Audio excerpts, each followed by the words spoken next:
It is so easy to become swept up in social media. Believe me, I know, especially with all that we've learned about the COVID epidemic and how we can use this technology to run our businesses and stay in touch, keep our lives as close to normality as we can. But if you're not careful, it'll sweep you up. I know. Not only are you able to connect with more people, make great friends and awesome connections, being on social media has changed how we communicate with other people online.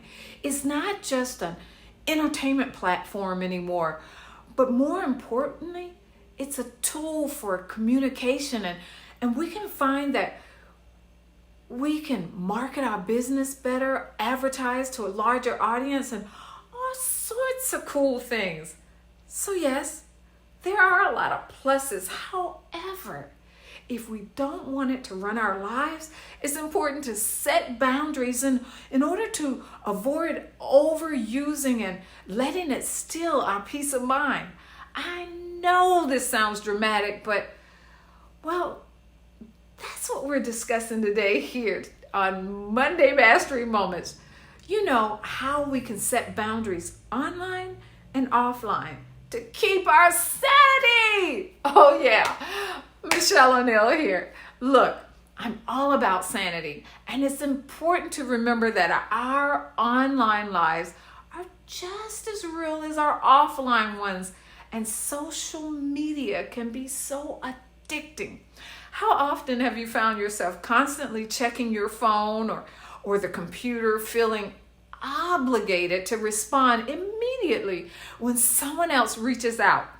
You know, that little ding notification signifying somebody somewhere is demanding your audience, your attention. How about oversharing personal information?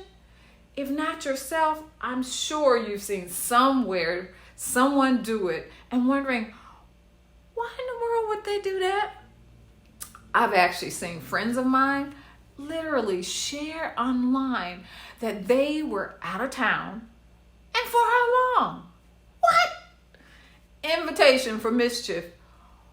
Or what about taking your personal vendetta or grievances to the public stadium? Talk about room for disaster. So setting boundaries. The number one rule of social media is that one. Set boundaries. It should not consume your life. Limit the amount of time that you spend on it each day, and take days off from time to time if you need to take a break. I really find that this is important for my mental health. The thing is, when we're on social media, it's like being on stage. We're constantly on. And I don't know about you, but it's like running a series and never taking a break between episodes. I don't know one actor or director who says that this is healthy or good for the creativity of the show. So why do we think we can do it and do it well? Social media has also changed how we communicate in our personal lives. However, there are various ways to maintain a healthy relationship with technology that we find ourselves visiting day in and day out. One way is to set time limits for yourself on your phone or laptop and sticking to them. It's also important for us to take some time away from our devices and reconnect with the people around us, even if they're just our families or our colleagues. We still need that connection.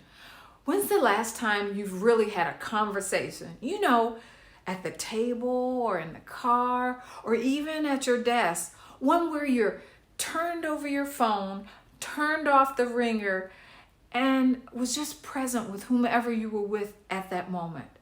You know, what really blows my mind or blows me away is when you're at a restaurant and you see couples and families out together and everyone is on their phone and not even having a conversation. Is it me? Or does it seem like conversation is becoming a lost art? The boundaries between online and offline world, they've become so blurred. Facebook, LinkedIn, Instagram, Twitter, whatever, is increasingly beginning to be our way of connecting.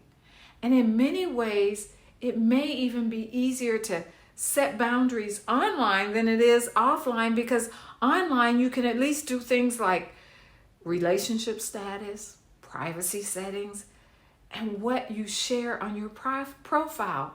But setting those same boundaries offline may take some stick-to-itiveness. And unfortunately, we can't always control the people around us or what they do, but we can determine what we will allow and make it known. Online and offline boundaries are both important to maintain, as well as creating a balance between the two. I am so glad you took the few minutes to join me today on Monday Mastery Moments with Michelle.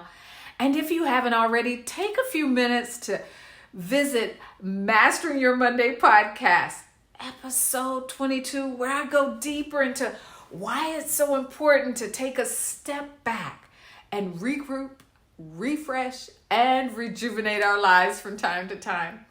Oh, and if you're ready to set those boundaries and create that online and offline balance, keep an ear out, because in September, I'll be kicking off an awesome challenge to help you put into place some powerful ways to claim your time and your life back. I'm so excited about it because I've got an amazing tool I'll be sharing to help you even after the challenge. I'll let you know when the enrollment goes live, because you don't want to miss it. Make sure to let me know how I can serve you further. And the comments is the place to do it.